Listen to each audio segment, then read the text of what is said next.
നമസ്കാരം. മുർഷിദാബാദിൽ കലാപം നടക്കുന്ന മുർഷിദാബാദിൽ, വെസ്റ്റ് ബംഗാളിലെ മുർഷിദാബാദിൽ ഒരു ഇന്ത്യൻ സൈനികന് നേരിടേണ്ടി വന്ന ദുരവസ്ഥയെക്കുറിച്ച് നിങ്ങളാരെങ്കിലും അറിഞ്ഞിരുന്നോ? നിങ്ങൾ മലയാള മാധ്യമങ്ങൾ മാത്രം വായിക്കുന്ന അല്ലെങ്കിൽ മലയാളം ചാനലുകൾ മാത്രം കാണുന്ന ആളാണെങ്കിൽ തീർച്ചയായും നിങ്ങളത് അറിഞ്ഞു കാണില്ല. 25 വർഷം മുമ്പ് നടന്ന ഗുജറാത്ത് കലാപം ഇപ്പോഴും നമ്മൾ മറക്കരുത് എന്ന് കരുതി വാർത്തകൾ ചമയ്ക്കുകയും അതിൻ്റെ റെഫറൻസുകൾ കൊണ്ടുവരികയും ചെയ്യുന്ന കൃത്യമായ നരേറ്റീവ്സ് ഇവിടുത്തെ മാധ്യമങ്ങൾ നടപ്പാക്കുന്നുണ്ട്.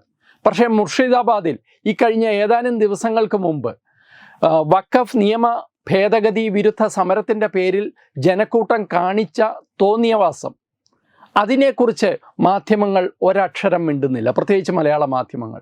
അതുകൊണ്ടാണ് ഈ വാർത്തകൾ വീണ്ടും വീണ്ടും ചെയ്യേണ്ടി വരുന്നത്.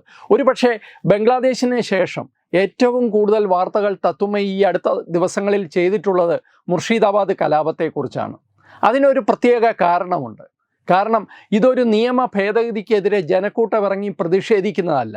ഇതിൻ്റെ പിന്നിൽ കൃത്യമായ ദേശവിരുദ്ധ അജണ്ടയുണ്ട് എന്ന് തന്നെയാണ് അതിൻ്റെ സത്യം. ഇത് യഥാർത്ഥത്തിൽ ബംഗ്ലാദേശിൽ നടന്ന കുഴപ്പങ്ങളുടെ ഒരു തുടർച്ചയാണ് എന്ന് പറഞ്ഞാലും തെറ്റില്ല താനും. അതിലേക്ക് വരുന്നതിന് മുമ്പ് നേരത്തെ പറഞ്ഞ സൈനികൻ്റെ കാര്യത്തിൽ എന്താണ് സംഭവിച്ചത്? സൈനികൻ്റെ കാര്യത്തിൽ മാത്രമല്ല, അങ്ങനെയുള്ള നിരവധി സംഭവങ്ങൾ ഇപ്പോൾ മുർഷിദാബാദിൽ നിന്നും പരിസര പ്രദേശങ്ങളിൽ നിന്നും റിപ്പോർട്ട് ചെയ്യപ്പെടുന്നുണ്ട്. മുർഷിദാബാദിൽ ഗവർണർ CV ആനന്ദബോസ്, അദ്ദേഹം മലയാളിയാണ്, അദ്ദേഹം സന്ദർശനം നടത്തി. അവിടെ വിമൻസ് കമ്മീഷൻ, നാഷണൽ വിമൻസ് കമ്മീഷൻ്റെ ആൾക്കാർ സന്ദർശനം നടത്തി. അവരോടൊക്കെ അവിടുത്തെ ജനക്കൂട്ടം പറഞ്ഞ കഥകൾ ഞെട്ടിപ്പിക്കുന്നതാണ്. ഈ സൈനികൻ എന്താണ് സംഭവിച്ചത് എന്ന് ആദ്യം നോക്കാം. നമ്മളെ സംബന്ധിച്ചിടത്തോളം നമുക്കറിയാം, നമ്മുടെ രാജ്യത്ത് സേവനമനുഷ്ഠിക്കുന്ന ഓരോ സൈനികനും അയാൾക്ക് ഏറ്റവും പ്രിയപ്പെട്ടത് എന്താണ് എന്ന് ചോദിച്ചാൽ മാതൃരാജ്യത്തോടുള്ള കമ്മിറ്റ്മെൻ്റാണ്. അയാൾ ജോലി ചെയ്യുന്ന യൂണിറ്റ് ഉൾപ്പെടുന്ന ഭാരത സൈന്യത്തോടുള്ള കമ്മിറ്റ്മെൻ്റാണ്. അത് കഴിഞ്ഞാൽ അയാൾ അഭിമാന സ്തംഭമായി കൊണ്ടു നടക്കുന്ന, അയാളുടെ അഭിമാനമായി കൊണ്ടു നടക്കുന്ന ഒന്ന് രണ്ട് കാര്യങ്ങളുണ്ട്. ഒന്ന് അയാളുടെ യൂണിഫോമാണ്. 2 അയാൾക്ക് ലഭിക്കുന്ന മെഡലുകളാണ്. അയാളുടെ സേവനത്തിൻ്റെ അംഗീകാരത്തിൻ്റെ മുദ്രകളാണത്. അത് വളരെ അഭിമാനത്തോടു കൂടിയാണ് ഓരോ സൈനികനും നെഞ്ചുവിരിച്ച് ആ നെഞ്ചിൽ ഈ മുദ്രകൾ ചാർത്തി നിൽക്കുന്നത്. ഈ മുർഷിദാബാദിലെ അക്രമിക്കൂട്ടത്തിന്, ദേശവിരുദ്ധ കൂട്ടത്തിന് അത് വളരെ കൃത്യമായിട്ട് അറിയാം. അതുകൊണ്ട് തന്നെയാണ് അവർ മുർഷിദാബാദ് ജില്ലയിലെ ബെദ്ബോന എന്ന് പറയുന്ന ഗ്രാമത്തിൽ ഒരാളുടെ വീട് തിരക്കി ചെന്നത്. സുശാന്ത് മണ്ഡൽ എന്ന് പറയുന്ന ഒരു യുവ സൈനികൻ്റെ വീടായിരുന്നു അത്. ആ വീടിലേക്ക് ഇവർ ബോംബ് വലിച്ചെറിയുകയും ആ ബോംബ് വീണ് പൊട്ടിയതിൻ്റെ പരിഭ്രാന്തിയിൽ വീട്ടിലുള്ളവർ അങ്ങോട്ടും ഇങ്ങോട്ടും ഓടിയപ്പോൾ അക്രമിക്കൂട്ടം അതിലേക്ക് ഇരച്ചു കയറുകയും ഈ പറയുന്ന യുവ സൈനികൻ്റെ യൂണിഫോമും മെഡലുകളും അയാളുടെ സർവീസുമായി ബന്ധപ്പെട്ട എല്ലാ രേഖകളും തിരഞ്ഞുപിടിച്ച് അക്രമികൾ കത്തിച്ച് ചാമ്പലാക്കുകയും ചെയ്തു. ആരായിരുന്നു സുശാന്ത് മണ്ഡൽ? സുശാന്ത് മണ്ഡൽ ഒരു രാഷ്ട്രീയക്കാരനല്ല. അയാൾക്ക് വേറെ അത്തരം രാഷ്ട്രീയ പ്രവർത്തനമോ അല്ലെങ്കിൽ ഏതെങ്കിലും തരത്തിലുള്ള അത്തരം കാര്യങ്ങളോ ഇല്ല. അയാൾക്ക് വഖഫ് നിയമ ഭേദഗതി എന്താണ് എന്ന് പോലും അറിയാമോ എന്ന് സംശയമാണ്. അയാൾ രാജ്യത്ത് സേവനമനുഷ്ഠിക്കുന്ന ഒരു സൈനികനാണ്. പക്ഷേ സുശാന്ത് മണ്ഡലിൻ്റെ വീട് നശിപ്പിക്കപ്പെട്ടു, പൂർണ്ണമായും അഗ്നിക്കിരയാക്കി. എന്തുകൊണ്ടായിരിക്കും സുശാന്തിനെ അവർ ടാർഗറ്റ് ചെയ്തത്? മറ്റൊന്നും കൊണ്ടല്ല, അത് ഈ രാജ്യത്തോടുള്ള ഈ അക്രമിക്കൂട്ടത്തിൻ്റെ നിലപാട് തന്നെയാണ് കാരണം. അവർക്ക് ഈ രാജ്യത്തോടാണ് വിരോധം, അല്ലാതെ വഖഫ് നിയമ ഭേദഗതിയോടോ അല്ലെങ്കിൽ BJPയോടോ ഭാരതം ഭരിക്കുന്ന കേന്ദ്ര സർക്കാർ, മോദി സർക്കാരിനോടോ ഒന്നുമല്ല. അവരുടെ വിരോധം ഇവിടുത്തെ ഭൂരിപക്ഷ ഹിന്ദു സമൂഹത്തോടാണ്. ആ ഭൂരിപക്ഷം ഹിന്ദു സമൂഹം നിലനിൽക്കുന്ന ഈ രാജ്യത്തോടാണ്. അല്ലെങ്കിൽ ഒരു സൈനികനെ തിരഞ്ഞു പിടിച്ച് അയാളുടെ വീട്ടിലേക്ക് ബോംബ് വർഷിച്ച് ഇങ്ങനെ ഒരു ആക്രമണം നടത്തേണ്ട ആവശ്യമില്ല. അയാളുടെ യൂണിഫോമും മെഡലുകളും ഒരുമിച്ച് കൂട്ടിയിട്ട് കത്തിക്കേണ്ട ആവശ്യവുമില്ല. അതാണ് പക്ഷേ മുർഷിദാബാദിലെ ഈ ബെഡ്ബോന എന്ന് പറയുന്ന ഗ്രാമത്തിൽ നടന്നത്. അവസാനം പട്ടാളക്കാരുടെ ഒരു വലിയ സംഘം വന്നിട്ടാണ് ഈ പറയുന്ന ഈ സുശാന്ത് മണ്ഡലിനെയും പ്രായമായ അദ്ദേഹത്തിൻ്റെ അമ്മയെയും അതേപോലെ ഭാര്യയെയും അവിടെ നിന്ന് രക്ഷിച്ചു കൊണ്ടുപോയത്. അവരുടെ വീട് പോയെങ്കിലും അവരുടെ ജീവൻ രക്ഷിക്കാൻ പട്ടാളത്തിൻ്റെ ഇടപെടൽ കൊണ്ട് സാധിക്കുകയും ചെയ്തു. ഇത് ഒരു സുശാന്ത് മണ്ഡലിൻ്റെ കഥ മാത്രമല്ല. അവിടെ ഉള്ള ഹിന്ദു അധ്യാപകരായ വ്യക്തികളുണ്ട്. ഒരു ഹിന്ദു അധ്യാപകൻ കഴിഞ്ഞ സി ന്യൂസിനോട് കഴിഞ്ഞ ദിവസം പറയുന്നത് കേട്ടു. ഞാൻ ലോകത്തെക്കുറിച്ചാണ് ഈ കുട്ടികളോട് പഠിപ്പിച്ചത്. നമ്മളെല്ലാവരും ഒന്നാണ് എന്നാണ് ഈ കുട്ടികളോട് പഠിപ്പിച്ചത്.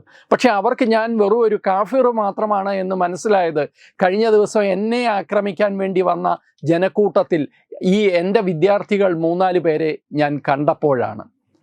ഒരു അധ്യാപകൻ്റെ വാക്കുകളാണ്. ഇനി മറ്റൊരു വിഷയം ഒരുപക്ഷെ നമ്മുടെ മനസ്സിനെ കുറെ കൂടി ഞെട്ടിപ്പിക്കുന്ന ഒന്നാണ്.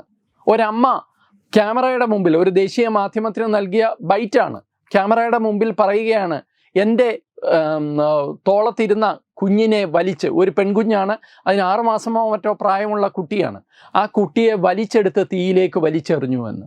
ഓടിച്ചെന്നിട്ട് ഈ അമ്മ ആ കുഞ്ഞിനെ, ചെറിയ പൊള്ളലേ കുഞ്ഞിനെ ഏറ്റുള്ളൂ എന്നുള്ളത് വലിയ ഭാഗ്യമാണ്, ആ കുഞ്ഞിനെ എടുത്തുകൊണ്ട് അവിടെ നിന്ന് ഓടി രക്ഷപ്പെടുകയായിരുന്നു. ഈ അമ്മയും ആ കുഞ്ഞും ആ കുടുംബം മുഴുവൻ തന്നെ നദി കടന്ന് ഇപ്പോൾ ക്യാമ്പുകളിൽ ജീവിക്കുകയാണ്. ഇത് 3ാമത്തെ സംഭവമാണ്. മുർഷിദാബാദിൽ തന്നെ ഹർഗോബിന്ദ് ദാസ് എന്ന 70 വയസ്സുകാരനെ അയാളുടെ മകൻ ചന്ദൻ ദാസ് 40 വയസ്സുള്ള ആളെയും ജനക്കൂട്ടം വലിച്ചഴിച്ച് റോഡിലിട്ട് വെട്ടിക്കൊന്ന കാര്യം കഴിഞ്ഞ ദിവസം നമ്മൾ പറഞ്ഞിരുന്നു. ആ ആക്രമണത്തിൻ്റെയും വിശദാംശങ്ങൾ വന്നിട്ടുണ്ട്. ജനക്കൂട്ടം വളരെ കൃത്യമായി ആ വീട്ടിലേക്ക് എത്തിച്ചേരുകയായിരുന്നു. ആദ്യം ആ വീട്ടിലേക്ക് ഇരച്ചു കയറി അവരുടെ ജനലുകളും വാതിലുകളും തകർത്ത് വീട്ടിലേക്ക് ഇരച്ചു കയറി വീട്ടിലെ അടുക്കള ഉൾപ്പെടെ അഗ്നിക്കിരയാക്കിയ ശേഷമാണ് ജനക്കൂട്ടം ഇവരെ 2 പേരെയും വലിച്ച് വെളിയിലിട്ട് വെട്ടിക്കൊന്നത്. ഇങ്ങനെ നിരവധി സംഭവങ്ങളുടെ വാർത്തകളാണ് ഒന്നിനു പുറകെ ഒന്നായി പുറത്തു വരുന്നത്. ഇതിൽ നിന്ന് 2 കാര്യങ്ങൾ വളരെ വ്യക്തമാണ്.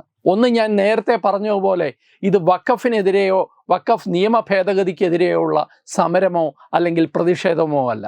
ഇത് കൃത്യമായ ആസൂത്രണത്തോടു കൂടി നടത്തുന്ന കലാപമാണ്, ഹിന്ദു വിരുദ്ധ കലാപമാണ്, രാജ്യവിരുദ്ധ കലാപമാണ്. പലരും പറയുന്നുണ്ട് ഈ മുർഷിദാബാദിൽ ആക്രമിക്കപ്പെട്ട വീടുകൾക്ക് നേരത്തെ തന്നെ ഇൻഡു മാർക്ക് ഇട്ടിരുന്നു, അടയാളപ്പെടുത്തിയിരുന്നു എന്ന്. ഇതിൻ്റെയൊക്കെ പിന്നിൽ വളരെ കൃത്യമായ ആസൂത്രണമുണ്ട്. ഇനി 2ാമത്തെ വളരെ പ്രധാനപ്പെട്ട കാര്യം, ഇത് മുർഷിദാബാദിൽ മാത്രം ഒതുങ്ങി നിൽക്കുന്ന കാര്യമല്ല എന്നുള്ളതാണ്. മുർഷിദാബാദിൽ ഈ കലാപം നടക്കുമ്പോൾ തന്നെ ഹൂഗ്ലി ജില്ലയിലും സമാനമായ കലാപങ്ങൾ നടന്നതിൻ്റെ വാർത്തകളും ചിത്രങ്ങളും ദേശീയ മാധ്യമങ്ങൾ ഇപ്പോൾ പുറത്തുവിട്ടിട്ടുണ്ട്. വളരെ കൃത്യമായി ആസൂത്രണത്തോടെ 2000-3000 പേരുടെ ജനക്കൂട്ടമാണ് വീടുകൾ ആക്രമിച്ചത്. അപ്പോൾ ഇതിൽ നിന്നൊക്കെ നമ്മൾ മനസ്സിലാക്കേണ്ടത് എന്താണ്? പൊട്ടാൻ കാത്തു നിൽക്കുന്ന ബോംബുകൾ നമ്മളുടെ നാട്ടിൽ ഇഷ്ടം പോലെ ഉണ്ട് എന്ന് തന്നെയാണ്. വിദേശ ശക്തികളുടെ, തീവ്രവാദി ശക്തികളുടെ, ദേശവിരുദ്ധ ശക്തികളുടെ സ്ലീപ്പർ സെല്ലുകൾ നമ്മളുടെ നാട്ടിൽ ആവോളം ഉണ്ട് എന്ന് തന്നെയാണ്.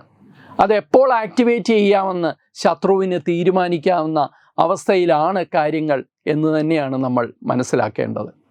ഒരുപക്ഷെ കേന്ദ്ര സർക്കാർ ഒന്നും ചെയ്യുന്നില്ല, അല്ലെങ്കിൽ വേണ്ട രീതിയിൽ പ്രവർത്തിക്കുന്നില്ല, പ്രോആക്റ്റീവായിട്ട് പ്രവർത്തിക്കുന്നില്ല എന്നൊക്കെ പലരും പരാതി പറയുന്നുണ്ട്. എനിക്കതിനോട് വലിയ യോജിപ്പില്ല.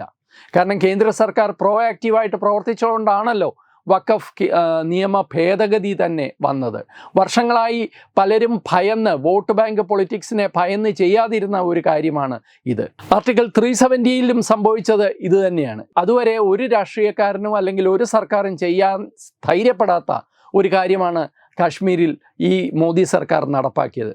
വഖഫ് നിയമ ഭേദഗതിയും അങ്ങനെ തന്നെയാണ്.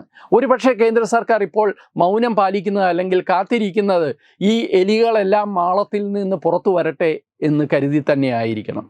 വഖഫ് നിയമ ഭേദഗതി വന്ന ശേഷമുള്ള 2ാമത്തെ വെള്ളിയാഴ്ചയാണ് ഇന്നലെ കടന്നുപോയത്. രാജ്യത്താകമാനം കുഴപ്പങ്ങൾ ഉണ്ടാക്കാനുള്ള ആൾക്കാരുടെ ശ്രമം നടക്കുന്നില്ല എന്ന് തന്നെ വേണം മനസ്സിലാക്കാൻ. എന്നാൽ ചില സ്ഥലങ്ങളിൽ അത് നടക്കുന്നുണ്ട് താനും. മുർഷിദാബാദിലെയും ഹൂഗ്ലി ജില്ലയിലെയും ഒക്കെ കാര്യം ഞാൻ പറഞ്ഞു. കഴിഞ്ഞ ദിവസം മംഗളൂരുവിൽ ഏതാണ്ട് 1 ലക്ഷത്തോളം ആൾക്കാരാണ് സമ്മേളനത്തിൽ തടിച്ചുകൂടിയത്, വഖഫ് നിയമ ഭേദഗതി വിരുദ്ധ സമ്മേളനത്തിൽ. അവിടുത്തെ ചില മൗലാനമാർ ഒരുമിച്ച് ചേർത്ത് ആൾക്കാരെ കൊണ്ടുവന്നതാണ്. ഉടുപ്പിയിൽ നിന്നും ഭട്കലിൽ നിന്നും ഒക്കെ ആൾക്കാർ വന്നിട്ടുണ്ട് എന്ന് പറയുന്നു. സമരം നടക്കട്ടെ, പ്രതിഷേധം നടക്കട്ടെ, അത് ജനാധിപത്യത്തിൻ്റെ ഭാഗമാണ്. പക്ഷേ ചില മാധ്യമങ്ങൾ റിപ്പോർട്ട് ചെയ്യുന്നത് ഈ പ്രതിഷേധങ്ങളിലും മുദ്രാവാക്യങ്ങളിലും സ്വാതന്ത്ര്യം എന്ന വാക്ക് കടന്നു വന്നിട്ടുണ്ട് എന്നാണ്. ആരിൽ നിന്ന് സ്വാതന്ത്ര്യം, ആർക്ക് സ്വാതന്ത്ര്യം എന്നുള്ളത് നിങ്ങൾക്ക് ഊഹിക്കാവുന്നതാണ്. പക്ഷേ ഫ്രീഡം എന്നുള്ളത്, ആസാദി എന്നുള്ള വാക്ക് ഈ സമരങ്ങളിലും പ്രതിഷേധങ്ങളിലും കടന്നു വന്നിട്ടുള്ളത് അത് അവഗണിക്കേണ്ട ഒരു കാര്യമല്ല. തീർച്ചയായിട്ടും ഇത് വരാനിരിക്കുന്ന വലിയ അപകടത്തിൻ്റെ സൂചന തന്നെയാണ്. മംഗളൂരുവിൽ മാത്രമല്ല, ഹൈദരാബാദിലും ആന്ധ്രാപ്രദേശിലെ മറ്റ് ചില ഭാഗങ്ങളിലും ഇതുപോലെ സമരം നടന്നിട്ടുണ്ട് എന്ന് കേൾക്കുന്നു ഇന്നലത്തെ വെള്ളിയാഴ്ച പ്രാർത്ഥനകൾക്ക് ശേഷം. പക്ഷേ യു പിയും മഹാരാഷ്ട്ര പോലെയുള്ള സംസ്ഥാനങ്ങളാകട്ടെ ആകെ ശാന്തമാണ്. പക്ഷേ ഭാരതത്തിൽ എങ്ങനെയെങ്കിലും വലിയ കുഴപ്പങ്ങൾ സൃഷ്ടിക്കാൻ ബംഗ്ലാദേശ് ആസ്ഥാനമാക്കി ഇപ്പോൾ പാകിസ്ഥാനും ചൈനയും ഒക്കെ ചേർന്ന് നടത്തുന്ന വലിയ ശ്രമങ്ങളുടെ ഭാഗം തന്നെയാണ് ഈ പറയുന്ന വഖഫ് വിരുദ്ധ സമരങ്ങളും. ഇത് പ്രതിഷേധങ്ങളുടെ കാര്യമല്ല ഞാൻ പറയുന്നത്. ഇതിൻ്റെ പേരിൽ ജനക്കൂട്ടം തെരുവിലിറങ്ങി കലാപത്തിൽ ഏർപ്പെടുന്നതിനെയാണ് നമ്മൾ പറയുന്നത്. പ്രതിഷേധം നമ്മുടെ കേരളത്തിലുമുണ്ട്, പക്ഷേ ഇത് അതുപോലെയുള്ള പ്രതിഷേധങ്ങളല്ല. അപ്പോൾ ഇതെല്ലാം വളരെ കൃത്യമായി പ്ലാൻ ചെയ്തിട്ടുള്ള കലാപങ്ങളാണ്. ഈ കലാപങ്ങൾക്കൊക്കെ തിരിച്ചടി ഉണ്ടാകണം. ആ തിരിച്ചടിയിലൂടെ രാജ്യം കത്തണം. അപ്പോൾ വലിയ തോതിൽ ഭാരതത്തിൻ്റെ വികസനത്തെക്കുറിച്ചും ഭാരതത്തിൻ്റെ അന്തർദേശീയ തലത്തിലുള്ള ഭാരതത്തിൻ്റെ ആ സ്റ്റാൻഡിങ്ങിനുമൊക്കെ വലിയ തോതിൽ കോട്ടം സംഭവിക്കണം. ഭാരതത്തിൻ്റെ പുരോഗതി മന്ദീഭവിപ്പിക്കണം. ഇത്തരം കാര്യങ്ങളിലൊക്കെയാണ് ഇപ്പോൾ പലരുടെയും ശ്രദ്ധ. അവർക്ക് ആവശ്യമുള്ള പിന്തുണ നമ്മുടെ നാട്ടിൽ നിന്ന് ലഭിക്കുന്നു എന്നുള്ളതാണ് ദുഃഖകരം. എന്തായാലും നമ്മൾ പ്രതീക്ഷിക്കുന്ന ഒരുപക്ഷെ കേന്ദ്ര സർക്കാർ ഈ നീക്കങ്ങൾ എവിടെ വരെ പോകും എന്ന് അറിയാൻ വേണ്ടി തന്നെ കാത്തിരിക്കുന്നതാവാം. അങ്ങനെയാണെങ്കിൽ ശക്തമായ നടപടികൾ ഇനിയുള്ള ദിവസങ്ങളിൽ പ്രതീക്ഷിക്കാമെന്ന് തന്നെയാണ് കരുതുന്നത്. കാരണം വഖഫ് നിയമ ഭേദഗതി കൊണ്ടുവരുമ്പോൾ തന്നെ രാജ്യത്ത് ഇങ്ങനെയുള്ള പ്രതിഷേധങ്ങൾ ഉണ്ടാകും എന്ന് കേന്ദ്ര സർക്കാർ പ്രതീക്ഷിച്ചിട്ടുണ്ടാവണം. ഞാൻ ഇതിനെ ബംഗ്ലാദേശുമായി ചേർത്ത് പറയാൻ ഒരു കാര്യം കൂടി പറഞ്ഞുകൊണ്ട് അവസാനിപ്പിക്കാം. മുർഷിദാബാദ് കലാപത്തിൽ അവിടെ മുസ്ലിങ്ങൾ ആക്രമിക്കപ്പെടുന്നു എന്ന് ആദ്യമായിട്ടിപ്പോൾ പ്രതിഷേധത്തിൻ്റെ സ്വരത്തിൽ പറഞ്ഞിട്ടുള്ളത് ബംഗ്ലാദേശിലെ യൂനസ് സർക്കാരാണ്. മുഹമ്മദ് യൂനസ് എന്ന ബംഗ്ലാദേശിലെ ചീഫ് അഡ്മിനിസ്ട്രേറ്റർ അയാളുടെ ഒരു പ്രസ്താവനയിൽ പറഞ്ഞിട്ടുള്ളത് മുർഷിദാബാദിൽ മുസ്ലിങ്ങൾ ആക്രമിക്കപ്പെടുന്നു എന്നാണ്. ഭാരതത്തിലെ മുസ്ലിങ്ങൾ പോലും അങ്ങനെ കരുതുന്നില്ല, മാധ്യമങ്ങൾ അങ്ങനെ കരുതുന്നില്ല. മുർഷിദാബാദിൽ അക്രമത്തിന് വിധേയരായത് അവിടുത്തെ ന്യൂനപക്ഷമായ ഹിന്ദുക്കളാണ് എന്ന് എല്ലാവർക്കും അറിയുമ്പോഴാണ് ബംഗ്ലാദേശിൻ്റെ ഈ പ്രസ്താവന വരുന്നത്. സോ ഇതെല്ലാം കൂടി ചേർത്ത് വായിക്കുമ്പോൾ ഇതൊരു വലിയ ഗൂഢാലോചനയാണ് എന്നുള്ള കാര്യത്തിൽ യാതൊരു സംശയവുമില്ല. ഇതിനെ കേന്ദ്ര സർക്കാർ എങ്ങനെ നേരിടും എന്നുള്ളത് മാത്രമാണ് ഇനിയും കാണാൻ ബാക്കിയുള്ളത്. നമസ്കാരം.